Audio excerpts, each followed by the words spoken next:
Peace and blessings, yo. Back with another joint. You know what I mean? I told y'all we're gonna start putting together videos on a regular basis. Today we're gonna get into a word, enmeshment. I was recently asked, was I familiar with family enmeshment? And what I decided to do was reach out to a friend of mine, Barbara Heffernan.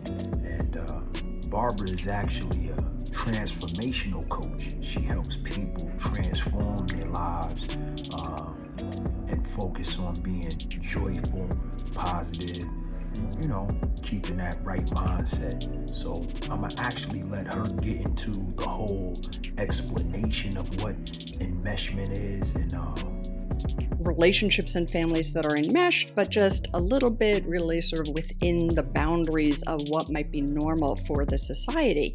And our societies and cultures have different levels of enmeshment.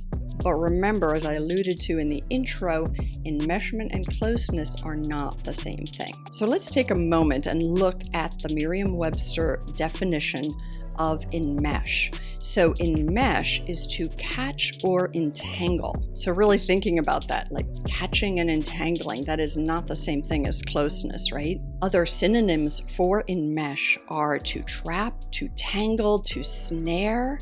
So enmeshed relationships are like a tangle, like a web that you can't really get out of. Now, some of you might be having a very visceral reaction to thinking of the word in that way, but that is sort of how it feels when we are in an overly enmeshed relationship or family. So healthy relationships can be seen as ones that navigate that space of togetherness and individuation. Health for an individual could be seen as both self-actualization, self-differentiation, and closeness and connection to others.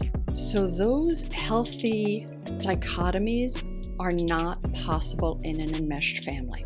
The concept of family enmeshment was introduced by a family therapist named Salvador Minuchin in the early 70s, and his work has been developed and researched and built on by others. So an enmeshed family is one which exerts enormous control over family members to follow the same belief systems, share the same emotions, share the same hopes and desires for the future.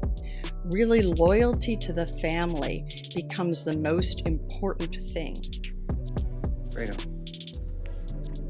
you're my older brother, and I love you. But don't ever take sides with anyone against the family again.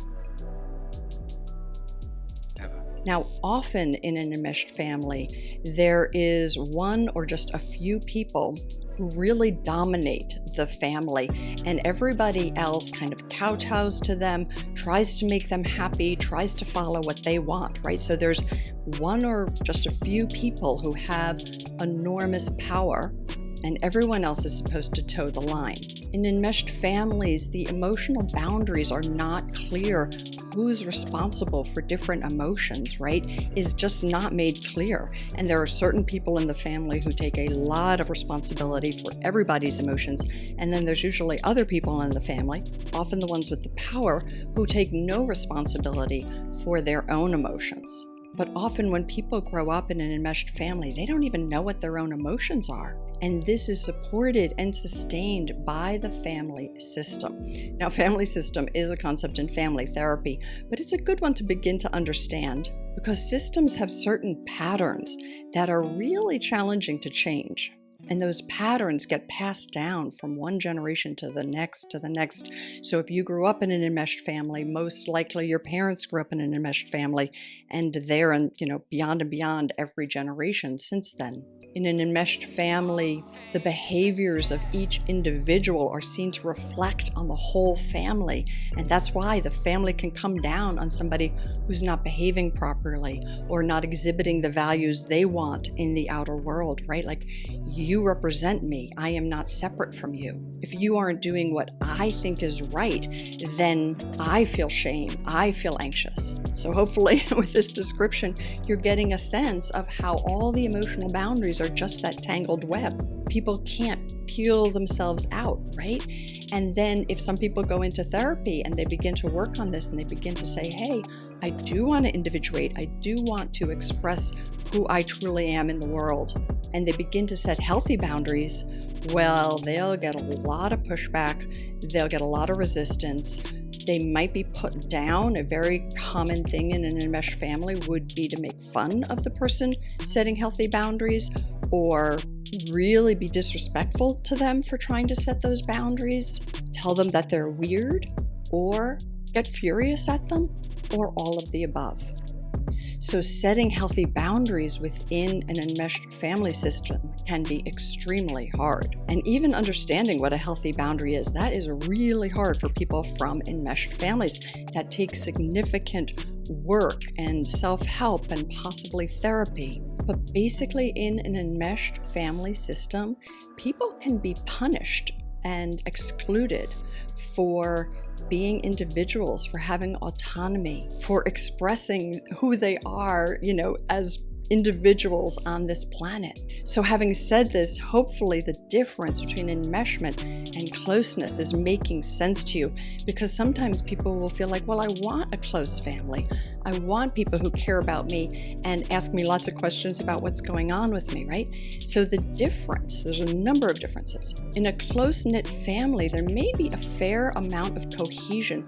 Cohesion meaning we share the same values, we share the same approaches to the world, perhaps the same religion or politics, or we have similar personality traits, right? So there can be a lot of cohesion in families that can be healthy. And healthy families with cohesion are seen to really be tied to the individual mental health of each member. So that can be a good thing. In a close-knit family, people can be individuals. They can have different interests, right? They can have different personality quirks. They can move to places in the world that they need to move to fulfill their mission in life, or to follow a loved one. That doesn't mean people won't be sad and upset, but they won't be manipulated and made to feel guilty for really going for something that's going to improve their own life. In a close-knit family, people can share what they're going through emotionally and receive support, which is a wonderful thing. In an enmeshed family, people might feel like they can share what they're going through, but if it doesn't fall in line with those people who are in power, the information they share could be used against them. They could be put down for that information. They could be told they're wrong. No, you really don't feel that way. Somehow the inner world of the individual can be a threat to the entire system. That's what an enmeshed family will look like.